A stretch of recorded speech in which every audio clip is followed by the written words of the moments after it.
Selamat datang di channel Nono Ganteng. Channel ini membahas alur cerita film anime Donghua versi novel. Bagi kalian yang gak suka sama spoiler film silahkan di skip video ini. Bagi kalian yang suka, ikutin terus channel ini karena bakalan upload setiap hari. Oke, jangan lupa like dan subscribe ya boy. Bab 112, ditakdirkan untuk mati. Sial, sial. Pria kecil itu menabrak ke bawah dengan sekuat tenaga, tapi lengannya sakit. Untuk 100.000 jin kekuatan ilahi yang terkandung dalam satu tangan, ini tidak terbayangkan. Di tanah, ada bubuk batu yang terbentuk dari pecahan batu kapur yang hancur. Dia langsung melompat ke bawah, dan membawa kuali tembaga dari dalam halaman. Dia sekali Iyagi duduk di atas yang lebih tua, dan menggunakan kekuatannya untuk memukul dan menghancurkan ke bawah.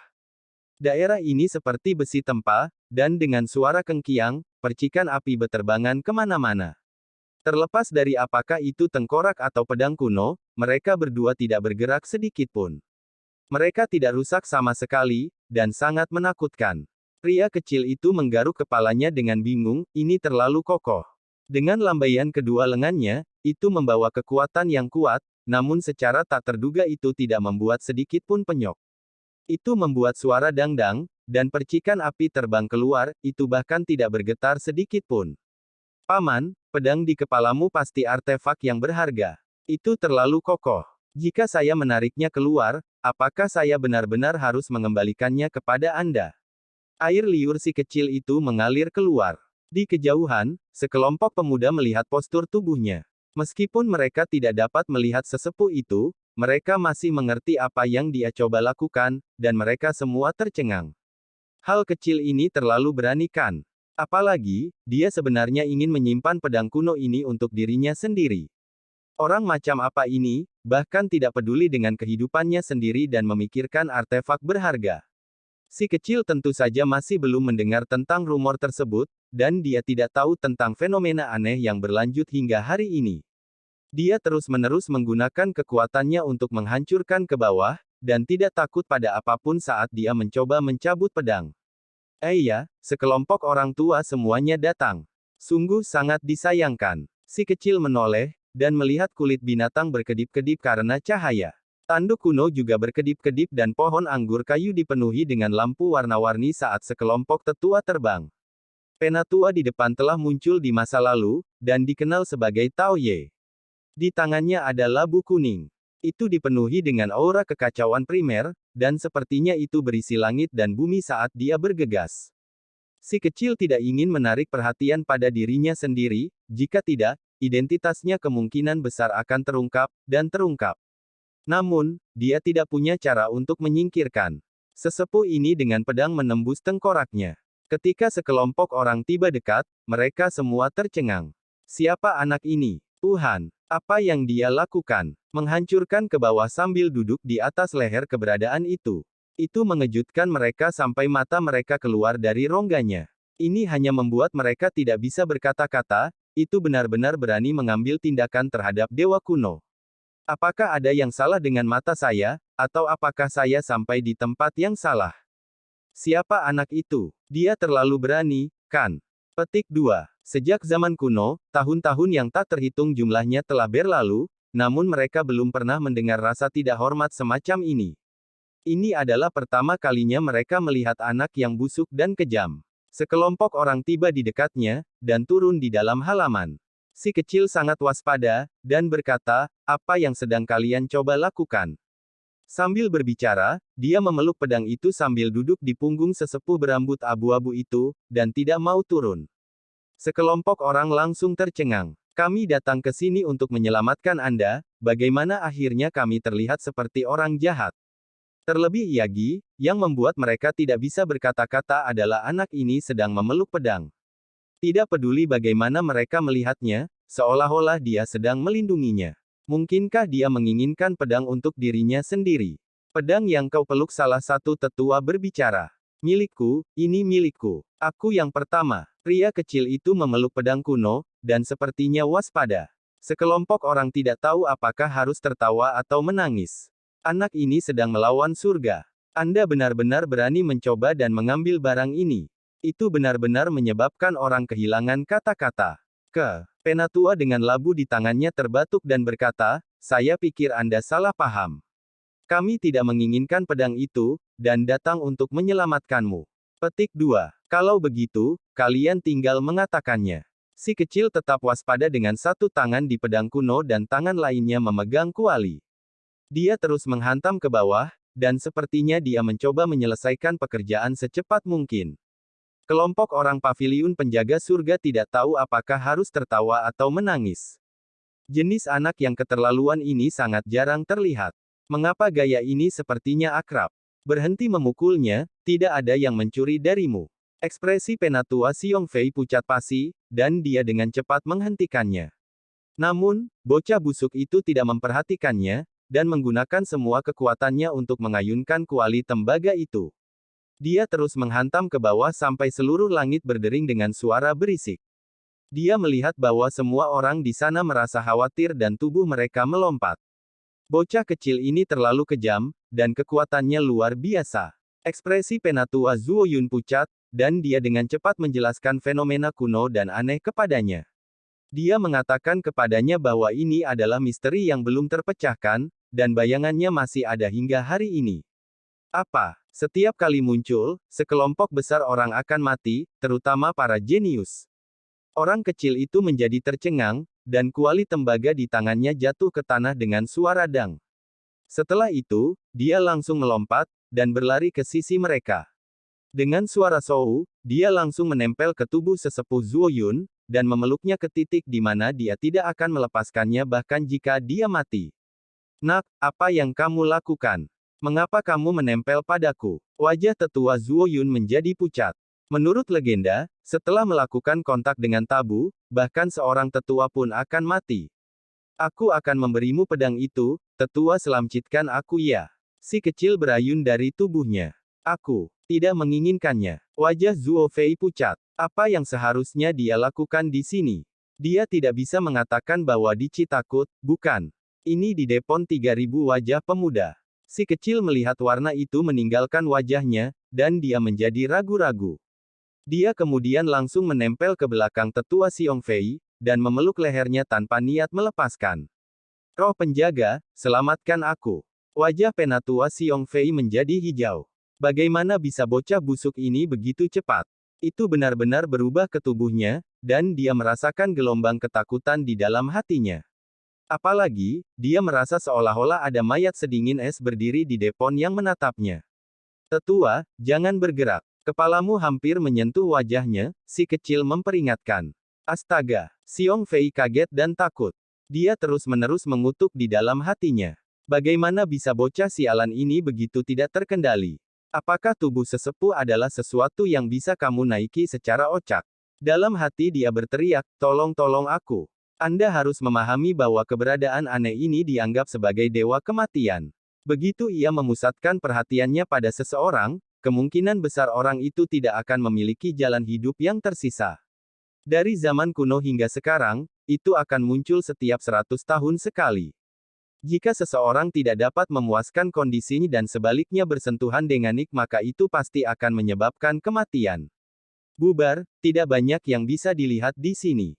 Penatua Tao Ye dengan lobu emas di tangannya berbicara, dan memerintahkan 3000 murid baru untuk pergi. Bawa dia ke istana kuno. Karakter tingkat atas lainnya membuka mulutnya, dan ingin membawa si kecil ke area penting di dalam paviliun pengolah surga. Penatua Xiong Fei menggertakkan giginya seperti pengemis. Bocah busuk ini tergantung di tubuhnya tanpa pergi. Bagaimana mereka bisa membawanya pergi? Di depannya memblokir mayat seorang leluhur kuno. Elder, jika kamu berjalan seperti ini, maka kamu akan baik-baik saja, si kecil menyarankan. Xiong Fei ingin membujuknya untuk turun dengan cara yang ramah, tetapi sebaliknya dia mengungkapkan ekspresi yang becihkan lebih jelek dari wajah menangis saat dia berkata, bisakah kamu turun? Mustahil, aku paling takut mati. Si kecil meremas lehernya lebih erat. Kedua lengan itu bersama-sama berjumlah 2 hingga 300 ribu jin kekuatan. Bahkan sebelum dia menggunakan kekuatan sebanyak itu, dia hampir memotong suplai napas Xiong Fei yang lebih tua. Berangkat. Tidak akan, aku takut mati. Lepaskan batuk. Penatua Xiong Fei memutar matanya. Jika bukan karena simbol-simbol yang bergulung di sekitar tubuhnya, maka dia mungkin telah jatuh pingsan, dan itu sama sekali bukan bahan tertawaan. Cepat lepas genggamanmu. Tidak bisakah kamu melihat bahwa Xiong Fei mengalami kesulitan bernapas? Teriak Zuo Yun. Oh baiklah. Si kecil melonggarkan cengkeramannya, tapi dia tetap menempel di punggungnya seperti plester kulit anjing tanpa ada niat untuk turun. Semua orang pusing saat melihat anak ini benar-benar anak yang jarang terlicit, yang lain akan menghormati yang lebih tua, dan akan seperti tikus yang bertemu dengan kucing. Yang ini benar-benar hebat, dan setelah melihat yang lebih tua, dia melompat ke punggungnya, sungguh unik. Masih ada orang lain yang mengungkapkan ekspresi terkejut. Si kecil hampir mencekik Xiong Fei sekarang, kekuatan fisik yang menakutkan. Akhirnya, sekelompok orang dengan anggun berangkat. Masa besar itu sebagian besar terdiri dari pria dan wanita tua, dan mereka membawa si kecil ke istana kuno. Penatua Xiong Fei berulang kali mengutuk dalam hatinya lagi dan lagi.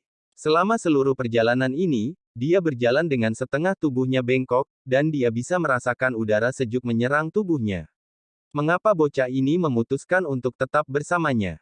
Dia bahkan lebih menjijikkan daripada bocah dari Void God Rim, karena ini dianggap hidup dan mati. Istana itu megah dan megah. Uap yang menguntungkan naik, dan didirikan di atas gunung yang tinggi. Itu menghadap ke empat arah, membayangi pegunungan besar dan kecil. Ini adalah aula utama paviliun pemeliharaan surga, dan hanya hal terpenting yang dibahas di sini. Interiornya megah, dan semua jenis batu aneh tertanam di dalamnya. Sinar warna-warni interiornya megah, dan semua jenis batu aneh tertanam di dalamnya. Sinar warna-warni dipancarkan, dan bahkan jika sudah larut malam, tidak ada lampu yang perlu dinyalakan. Selain itu, interior istana megah juga memiliki tulang primitif berharga. Mereka diedarkan dengan simbol, dan sinar cahaya ilahi sedang dipancarkan. Warna-warna cemerlang dan lampu warna-warni di dalam istana menyebabkan si kecil menatap kosong. Dia benar-benar ingin menemukan palu di suatu tempat dan membuat kekacauan di seluruh tempat ini untuk merawat tulang-tulang berharga itu. Semuanya, silakan duduk. Seorang penatua berbicara. Para penguasa paviliun ini biasanya tinggal di dalam istana ini, dan para tetua di dalam aula istana ini tidak jauh berbeda statusnya. Tentu saja, tetua Xiong Fei dan Zuo Yun sedikit lebih rendah dalam hierarki di sini. Ketika lelaki kecil itu menenangkan hatinya, kemegahan cerah di dalam istana benar-benar perlahan melemah, itu menjadi sangat sederhana dan tanpa hiasan, dan dia mendesah dalam hatinya, itu benar-benar turun dari berkembang menjadi tidak ada, dan menjadi sangat biasa dalam sekejap. Suara indah ditransmisikan melalui paviliun pemeliharaan surga. Itu membuat semua murid waspada, membuat semua orang menghormati mereka. Sudah waktunya bagi ratusan pegunungan yang hancur itu untuk membuka kembali. Jika tidak, anggota paviliun mending surga kami tidak akan mengungkapkan diri. Identitas Tao Ye cukup tinggi, dan dia membawa lobu kuning di tangannya. Dia duduk di dalam istana, dan mengabaikan semua orang. Kali ini, dia tidak pergi ke lembaga suci kuno, dan tidak mengunjungi Kam Genius. Dia memilih murid biasa, dan itu benar-benar aneh. Seseorang dari samping membuka mulutnya. Apa yang kalian bicarakan? Si kecil ragu. Nak, apakah kamu ingin hidup? Tao Ye tersenyum saat dia bertanya. Mengapa saya ingin mati? Pria kecil itu memeluk leher Xiong Fei, dan bertanya dengan sangat marah. Dengan lembut, Xiong Fei mengalami depresi. Kekuatan bocah kecil ini terlalu besar. Tiba-tiba, dia memikirkan sebuah kemungkinan. Saat itu juga, seluruh tubuhnya menjadi kaku, dan kemudian dia mulai gemetar. Dia ingin membalikkan tubuhnya, dan dengan cermat memeriksa wajah anak ini. Nak, jika kamu ingin hidup, maka kamu harus menggantikan dia, dan menemukan pedang. Jika tidak, Anda pasti akan mati. Desiri masa lampau sampai sekarang, semua yang terpilih semuanya mati, dan tidak satu pun dari mereka yang masih hidup di dunia ini. Tao Ye berbicara, dan labu di tangannya memancarkan cahaya, itu terbentuk menjadi lapisan kemegahan berharga yang melindunginya, dan sepertinya dia tidak mau memprovokasi dia. Bukankah pedang itu menusuk kepalanya? Pria kecil itu bingung. Tao Ye menggelengkan kepalanya, dan berkata, itu bukan pedangnya, tapi pedang bekas musuhnya. Pedangnya tertinggal di dalam Hundred Sateret Mountains, dan dia membutuhkan seseorang untuk menemukannya untuknya. Tempat seperti apa itu Hundred Sateret Mountains? Si kecil curiga, dan belum pernah mendengar tentang tempat seperti itu sebelumnya. Mengenai informasi tepatnya, kami bahkan tidak menjernihkan diri. Kami hanya tahu bahwa itu buka setiap 100 tahun sekali. Waktunya tidak ditetapkan pada batu, dan ini sangat misterius. Seorang penatua menggelengkan kepalanya. Pasti ada rumornya kan? Orang kecil itu tercengang. Ada beberapa rumor. Tempat itu adalah area yang membuat orang-orang suci kuno meneteskan air mata, dan itu adalah tempat pembantaian, kata Tao Ye. Apa? Si kecil menatap dengan mata terbuka, dan menggelengkan kepalanya dengan seluruh kekuatannya. Bahkan jika kamu membunuhku, aku tidak akan pergi. Jika kamu tidak pergi, maka kamu pasti akan mati. Dari zaman kuno sampai sekarang, tidak ada orang yang menjanjikan, dia, namun tidak bisa memenuhi kondisinya, bisa hidup, kata Tao Ye. Si kecil segera melebarkan matanya. Jenis eksistensi aneh apa yang dia bangkitkan? Jumlah teror Hundred Sateret Mountain bahkan dapat menyebabkan para santo meneteskan air mata, dan pertumpahan darah terjadi. Apa yang akan saya lakukan di sana? Saya lebih suka menyerahkan hidup saya. Petik 2. Tao Ye menggelengkan kepalanya dan berkata, salah. Dibandingkan dulu, sekarang sangat berbeda. Sekarang, ada kesempatan besar. Awalnya, paviliun memperbaiki surga kami akan mengirimkan beberapa murid. Mereka adalah Siyi dari Lembaga Suci Kuno, Putri Kaisar, pewaris keturunan kuno, dan beberapa lainnya. Kami tidak pernah berpikir bahwa itu akan memilih seseorang dari murid biasa. Sekarang, karena dia memilih Anda, kami hanya menambahkan satu kuota. Aku tidak pergi. Orang kecil itu takut ditipu.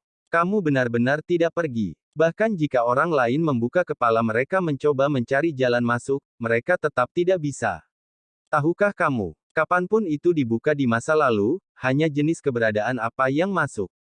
Petik 2. Tidak. Belum lagi ras manusia kita yang bermacam-macam keluarga besar dan kuno akan menjadi bermusuhan demi menambah satu anggota ke kuota ini, bahkan naga bertanduk murni, atau Taoti akan mengirim ahli waris mereka ke sana, kata Tao Ye.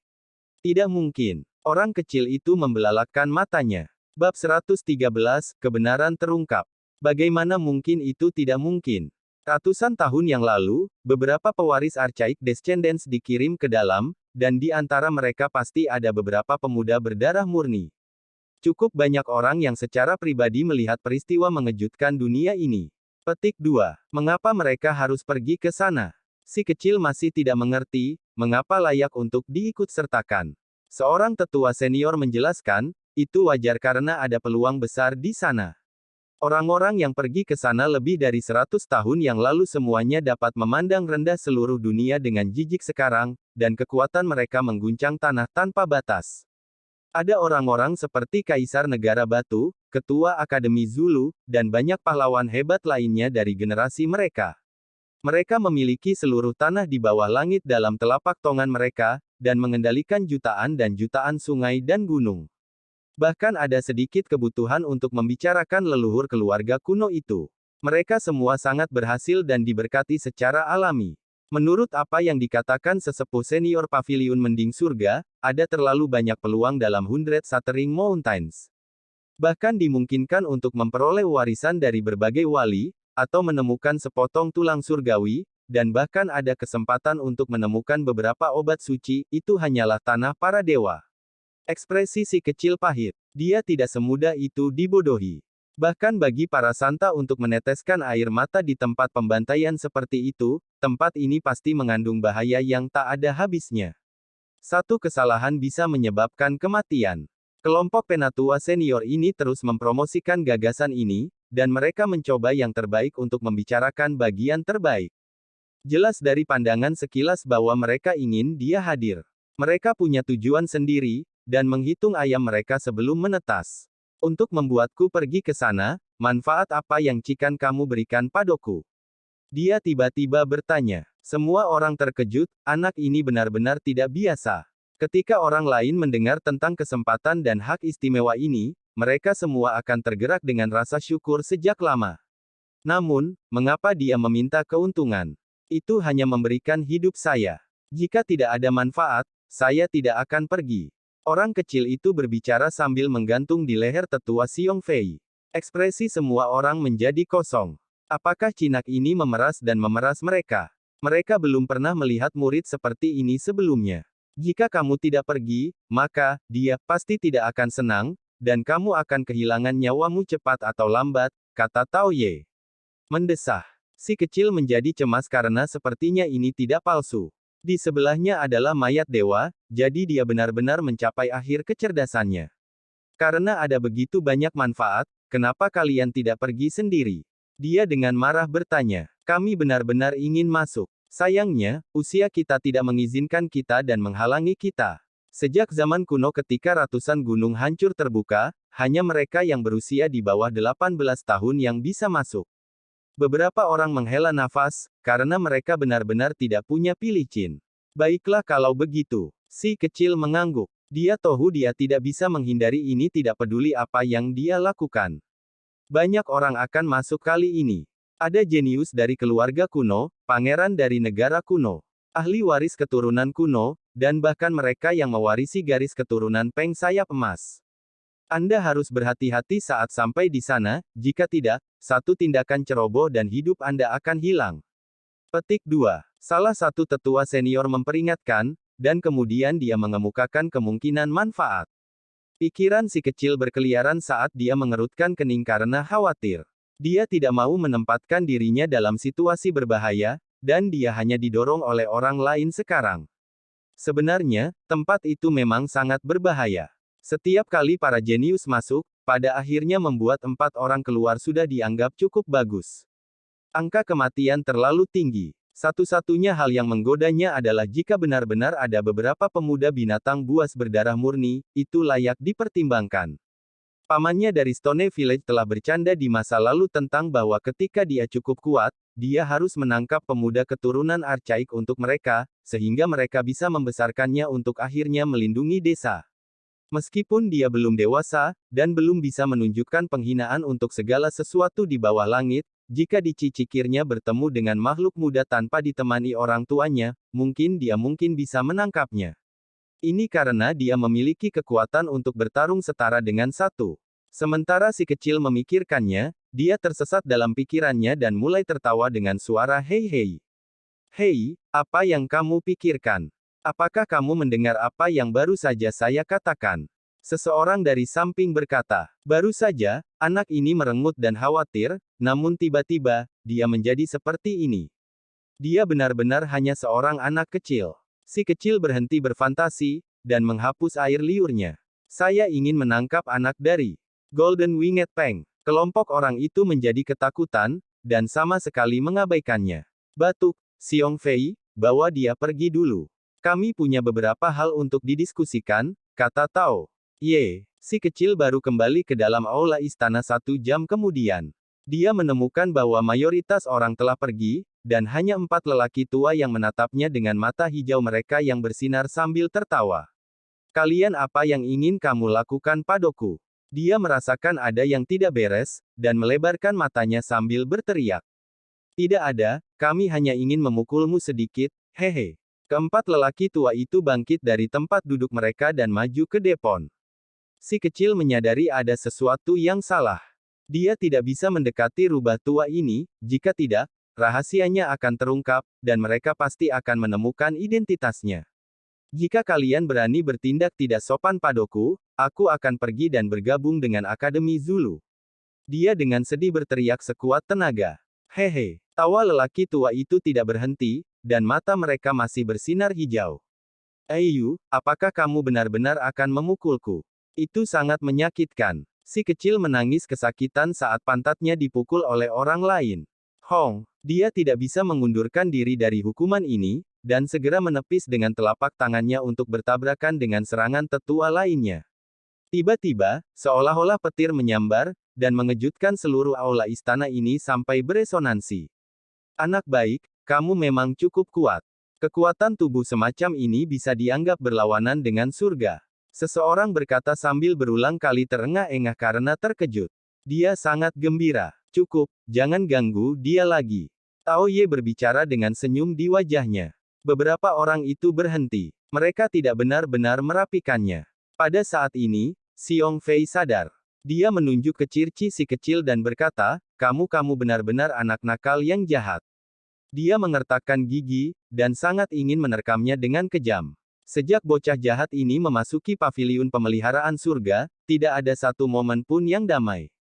Dia menciptakan masalah demi masalah, yang membuatnya dan Zuo Yun menjadi tertekan sampai mereka praktis hancur berantakan.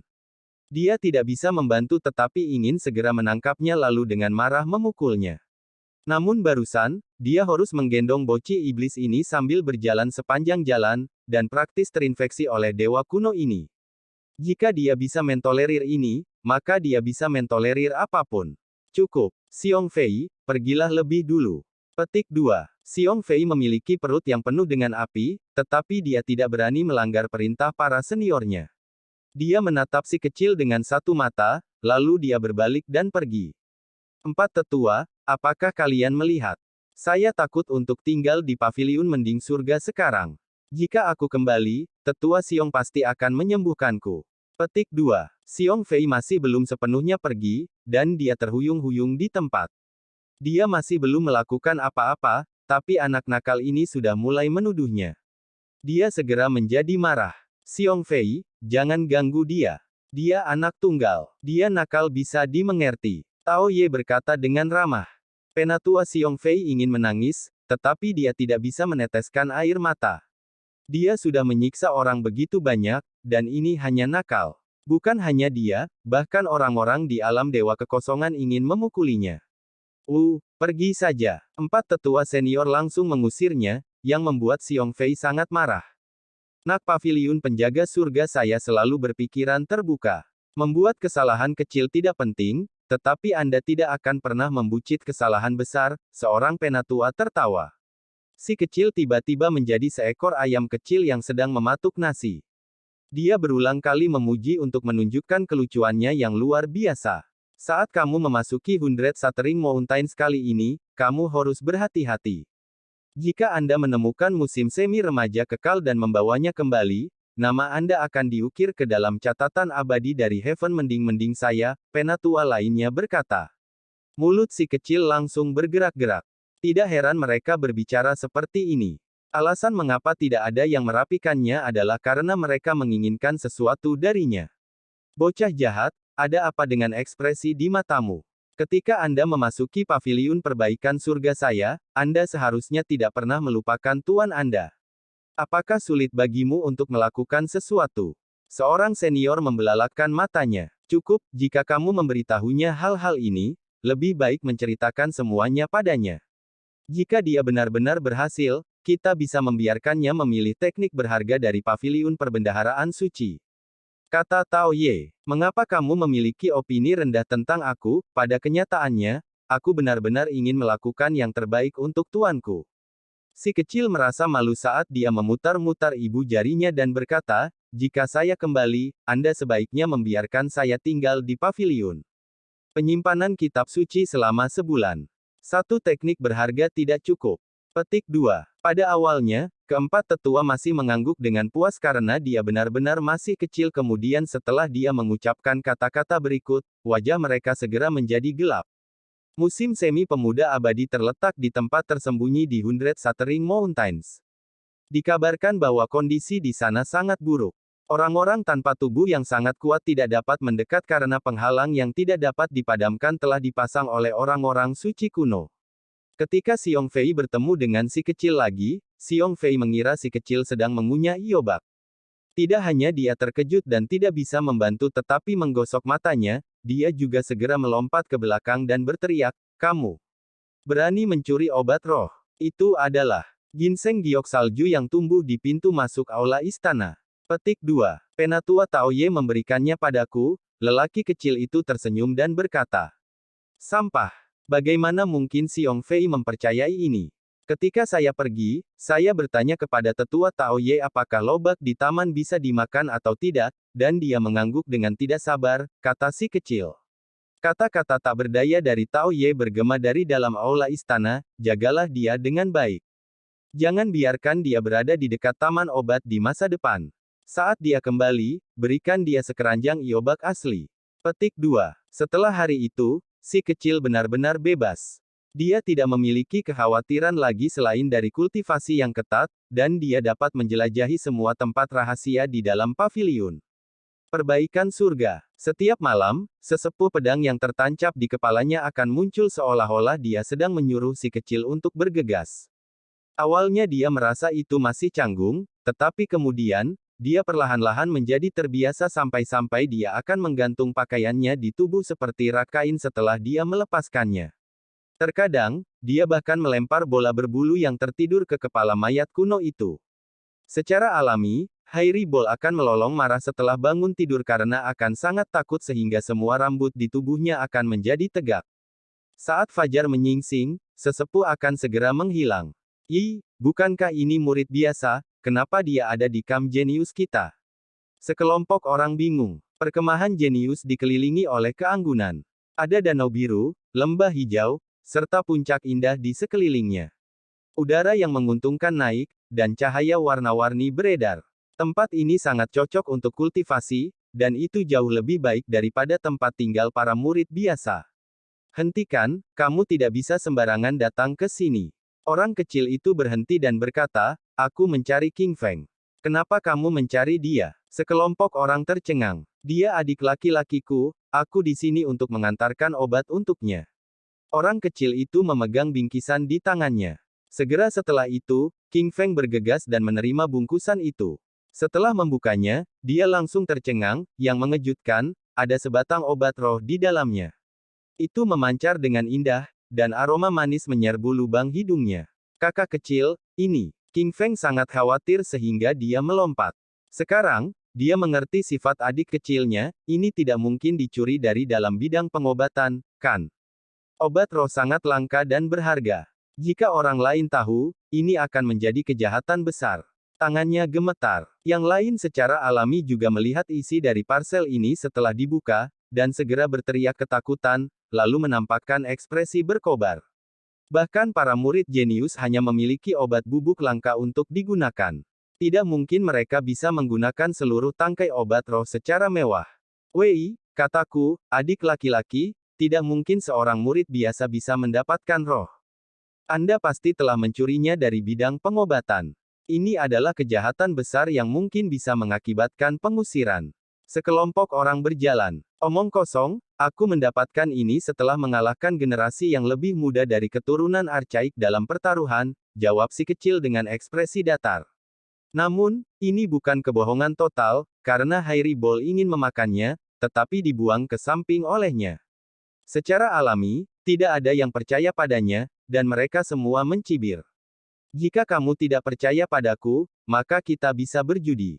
Siapa yang ingin menantangku? Si kecil memandang mereka. Kelompok itu tidak tahu apakah harus tertawa atau menangis. Anak ini terlalu sombong. Dia hanyalah seorang murid biasa yang bahkan tidak bisa memasuki kamp jenius, namun dia bersedia membiarkan mereka menantangnya. Aku akan menantangmu. Jika saya menang, maukah Anda memberikan obat roh kepada saya? Seorang wanita muda berpakaian hijau berjalan mendekat. Tubuhnya anggun, dan dia sepertinya berusia sekitar 15 tahun. Kulitnya seputih salju, dan rambutnya terurai seperti air terjun. Dengan alis melengkung dan mata besar sejelas angin musim gugur, dia tersenyum. Ayu, jadi itu adik perempuan yang cantik. Dengan apa Anda bertaruh? Apakah Anda memiliki obat roh? Mata besar si kecil berbinar. Semua orang menertawakan anak yang kepalanya lebih pendek dari gadis muda ini. Jelas dia masih sangat muda, namun dia berani berpura-pura menjadi senior dengan menyebut orang lain itu adik perempuan. Gadis muda itu tersenyum manis dan berkata, adik kecil, jangan langsung memanfaatkan orang lain. Anda akan segera menangis. Saya tidak memiliki obat roh, tetapi saya memiliki beberapa bubuk obat langka serta beberapa barang lainnya. Jika saya menggabungkan semuanya, itu sudah cukup. Berbicara dengan seorang cantik benar-benar membuatku gembira. Saya akan menganggap Anda sebagai Iawan. Siapa Iyagi yang ingin berjudi? Si kecil bertanya. Semua orang menjadi bodoh. Anak ini terlalu bodoh. Apakah dia tidak tahu bahwa dia akan kehilangan obat rohnya, dan dia masih mau berjudi dengan orang lain? Mereka benar-benar tidak punya apa-apa untuk dikatakan. Tidak mungkin untuk berpikir baik tentang si kecil, karena saudaranya King Feng terlalu lemah, dan dia sendiri bahkan tidak bisa memasuki kamp jenius. Dia yakin memiliki kepercayaan diri. Anggap aku sebagai yang lain, seorang wanita muda lainnya berjalan ke depan. Dia mengenakan atasan berkulit binatang yang memperlihatkan lengannya, dan beberapa panjang kakinya yang ramping juga terlihat. Kulitnya berwarna gandum, kaya kilau yang sehat. Dia sangat cantik, tapi ada tatapan liar di matanya. Adik perempuan cantik lainnya. Saya paling suka berhubungan dengan adik perempuan yang cantik. Pria kecil itu mencoba yang terbaik untuk menyamar sebagai senior, dan matanya yang besar benar-benar terpaku pada tempat-tempat yang tidak boleh dilihat orang. Anak sialan, aku akan segera mengalahkanmu. Gadis dengan lengan dan kaki terbuka yang cantik namun liar segera berbicara sambil memperlihatkan giginya yang sangat putih. Kamu membuatku takut. Adik perempuan, jika kamu segera kalah, jangan menangis. Pria kecil itu dengan sangat berani melambaikan tangannya saat dia menyerang ke arah sekelompok pria muda dan berkata, kamu terlalu tidak bisa diandalkan. Anda bahkan membiarkan adik perempuan cantik ini secara pribadi pergi ke medan perang. Ini tidak bisa ditoleransi. Kemudian dia berbalik untuk melihat sekelompok gadis muda dan berkata, sekelompok orang di sana semuanya tidak bisa diandalkan.